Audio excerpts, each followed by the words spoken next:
Corona, कोविड-19, SARS-CoV-2, second wave, third wave. क्या आप जानना चाहते हैं कि हमारे देश में तीसरी लहर फिर से आने वाली है?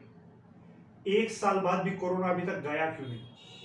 चलिए आज सारे राज खोलते हैं, जानते हैं आखिर हो क्या रहा है। आज हमारे देश में 15 से 20 लाख RT-PCR और एंटीजन टेस्ट हो रहे हैं, और ये सिर्फ हॉस्पिटल्स में नहीं, सड़कों पे, बस स्टैंड्स पे, रेलवे स्टेशन पे और एयरपोर्ट्स पे सब जगह किए जा रहे हैं।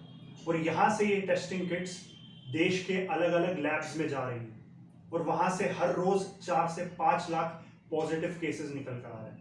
और इस केसेस के बेस पे देश में पैंडेमिक वेव को डिक्लेयर किया जाता है।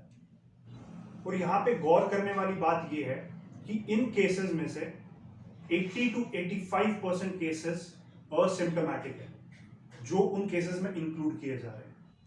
अब कुछ रिपोर्ट्स की माने तो मुंबई के लैब से यह पता चला है कि 65% टेस्ट फॉल्स नेगेटिव आए हैं, जो कोविड-19 PCR टेस्ट और एंटीजन टेस्ट पे बहुत बड़ा सवाल उठाता है। और ये सिर्फ हमारे देश में नहीं, दुनिया भर के देशों में ये चीज सामने आई है। और इस प्रॉब्लम को लेके यूएस के food and drugs administration department ने CDC को ये रिपोर्ट भेजी। CDC वो ऑर्गेनाइजेशन है जिसने फरवरी 2020 में RT-PCR टेस्ट को ऑथराइज किया था।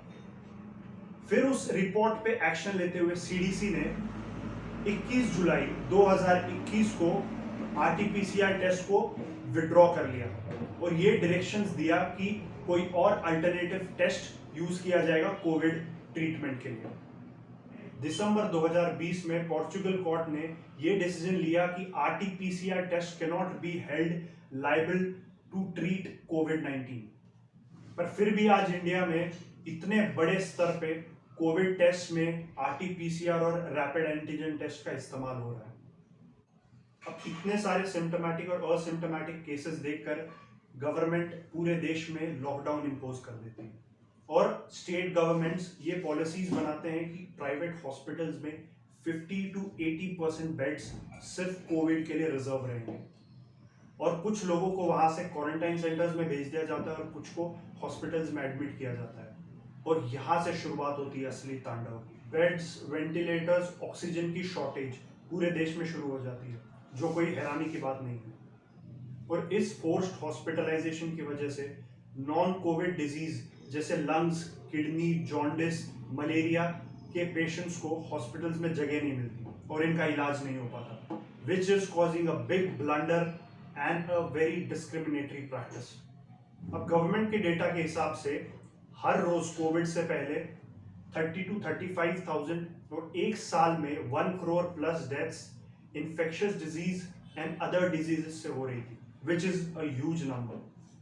और इसके मुकाबले पिछले 1.5 साल में कोविड से सिर्फ 4 लाख लोगों की डेथ्स हुई है, जिसका mortality rate is less than 1 and recovery rate is more than 97%, which is more for any other diseases. और इस प्रोसेस में तीसरा पड़ाव जो है वो मीडिया, न्यूज़पेपर्स, सोशल मीडिया और टीवी चैनल्स पे हर जगह सिर्फ हॉस्पिटल्स और शमशान की तस्वीरें दिखाई जा रही हैं और लोगों को डराया जा रहा है, और सच्चाई कहीं बहुत पीछे छूट रही है। अब देखते हैं इसका सॉल्यूशन क्या है। First, stop counting daily cases and forced RT-PCR test, which is giving the false impression about the pandemic. Rather introduce new tests and only for them who have the symptoms. Second point, improve the health system in the city and extend it to the rural areas. The key step to end this pandemic is when economy and health is going hand in hand.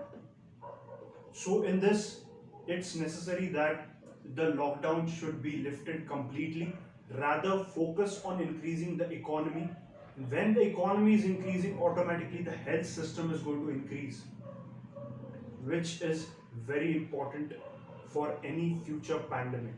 अगर आपको ये video अच्छा लगा तो like करिए, अपने friends और family के साथ शेयर करिए। फिर मिलते हैं अगले वीडियो में, तब तक के लिए अपना बहुत ख्याल रखिए, अफवाहों से दूर रहिए, प्रोपेगेंडा से दूर रहिए, and keep watching. Thank you.